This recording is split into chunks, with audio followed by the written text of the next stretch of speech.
Hey guys, welcome to the channel, and please consider subscribing for any type of cycling related information.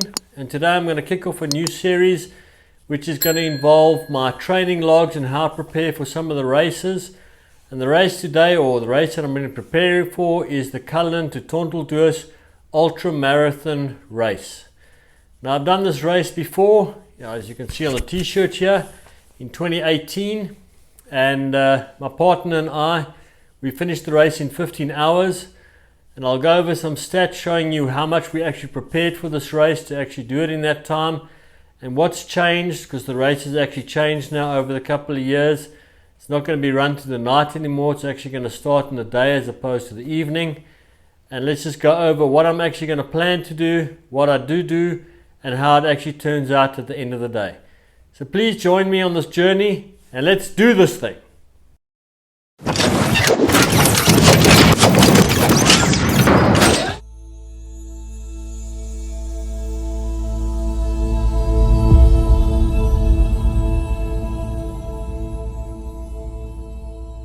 So as I was saying, guys, this is going to be a new series or diary of videos documenting how I go through my training and that type of stuff. And this was actually an idea of my training partner, so I'll have to thank her for that.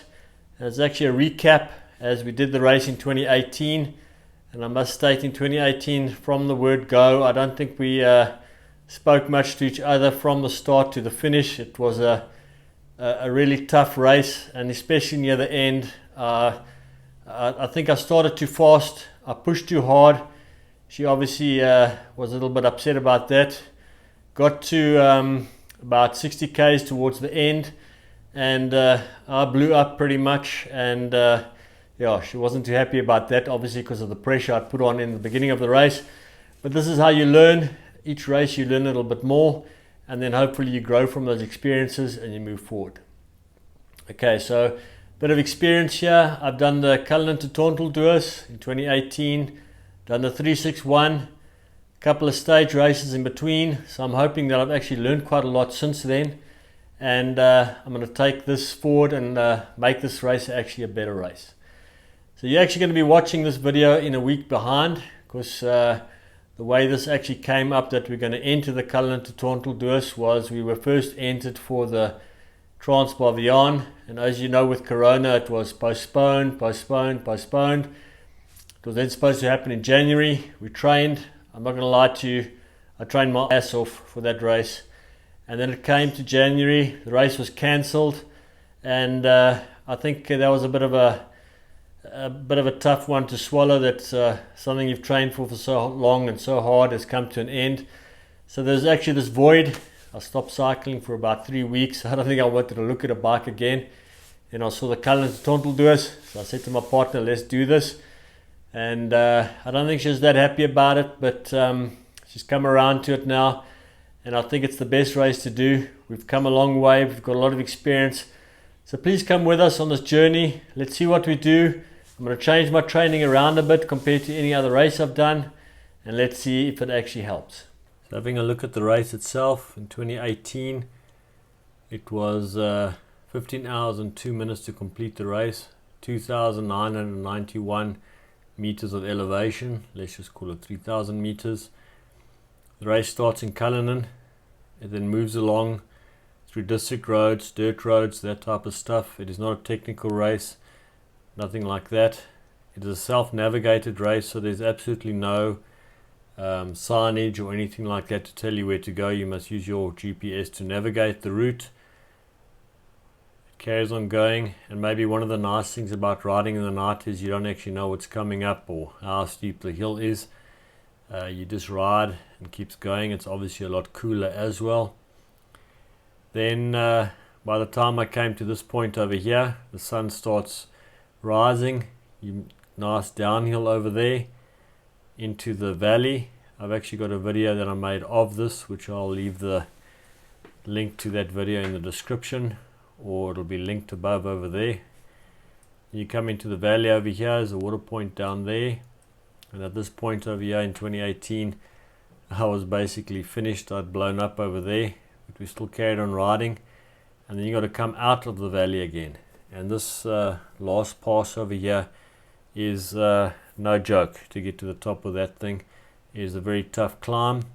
When you get to the top, you are greeted by a nice water point over there. Then you got a nice downhill, although the road was very corrugated, to your finish point at the end.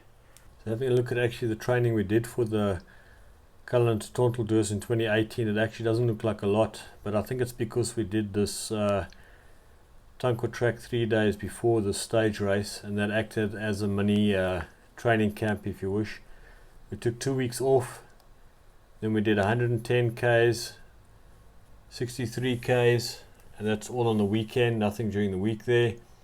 One ride the next week, 50 Ks, 121, 84. The next week only 21 during the week.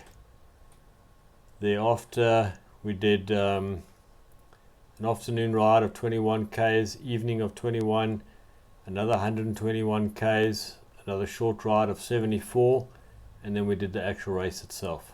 So in total we didn't do that big a distance, although we did big rides that seemed to make the distance up. And with that amount of training, we still managed to complete the actual distance in quite a good time. So jumping forward to 2021 now, and what's changed. For one thing, we're obviously training a lot more. I didn't realize we trained such a little bit for that race in those days. It obviously seemed like a lot, but it wasn't that much. So what I've changed now is we're going to do a lot more base training, traditional base type training, and that's going to be a major challenge for myself because I'm more of an anaerobic type person. In other words, when I do a race, I'm going full blast for 2-3 hours. If my heartbeat is sitting normally about 90% of the time for those 3 hours. Now for a long distance like that, obviously you cannot do that. You've got to go as low as possible. You've got to go aerobic. You've got to try to use fat as your energy source instead of sugar. So we've got to do that, and like I said, it's not easy for me. When we're training and somebody goes past me, the urge to catch them and go past them is proving to be a little bit tougher than what I initially thought it would be.